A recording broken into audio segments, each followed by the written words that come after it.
Bonjour et bienvenue à toi dans cette nouvelle vidéo en droit pénal du travail. Aujourd'hui, nous allons étudier ensemble l'atteinte à la vie. En effet, dans le milieu du travail, on peut trouver différents délits, différentes infractions, l'atteinte à l'obligation générale de santé et de sécurité. Et cette fois-ci, nous allons donc nous attaquer aux infractions qui donc portent atteinte à la vie. Pour ce faire, nous verrons ensemble une définition, puis l'élément matériel et enfin l'élément moral.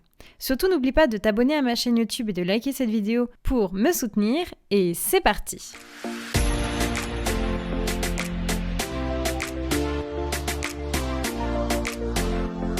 Tout d'abord, une définition de ce qu'est l'atteinte à la vie.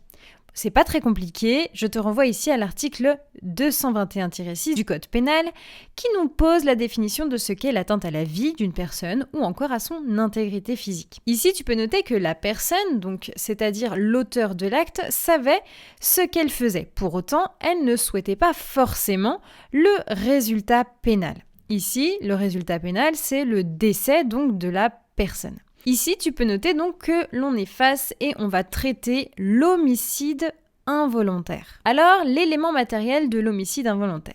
C'est assez simple, l'acte ou encore l'omission doit avoir entraîné la mort de l'individu. Ici, quand je parle d'omission, je parle du fait que l'auteur de l'acte n'a donc pas agi pour éviter le résultat pénal. Donc, il y a plusieurs comportements qui vont être incriminés. La maladresse, l'imprudence, l'inattention et la négligence.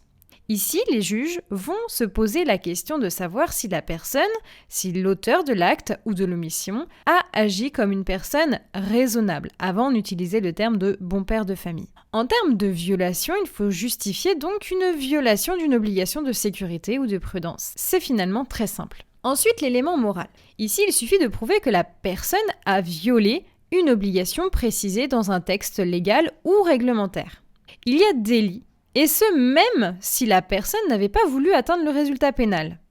Tant qu'elle a commis une faute qui viole donc le texte légal ou encore le texte réglementaire, ou encore elle a commis une faute donc d'imprudence ou de négligence, elle sera donc coupable. Encore une fois, les juges se posent la question de savoir ce que l'on attend du comportement d'une personne normale. Il faut établir le lien de causalité. Ce lien peut être direct ou indirect. Si le lien de causalité est indirect, alors il est important de rapporter la preuve d'une faute délibérée ou une faute caractérisée. La faute caractérisée, c'est celle qui expose autrui à une particulière gravité dont le prévenu ne pouvait ignorer l'existence. Cette définition est issue tout simplement de la jurisprudence. Voilà, c'est la fin de cette vidéo, j'espère que tu as bien compris cette notion.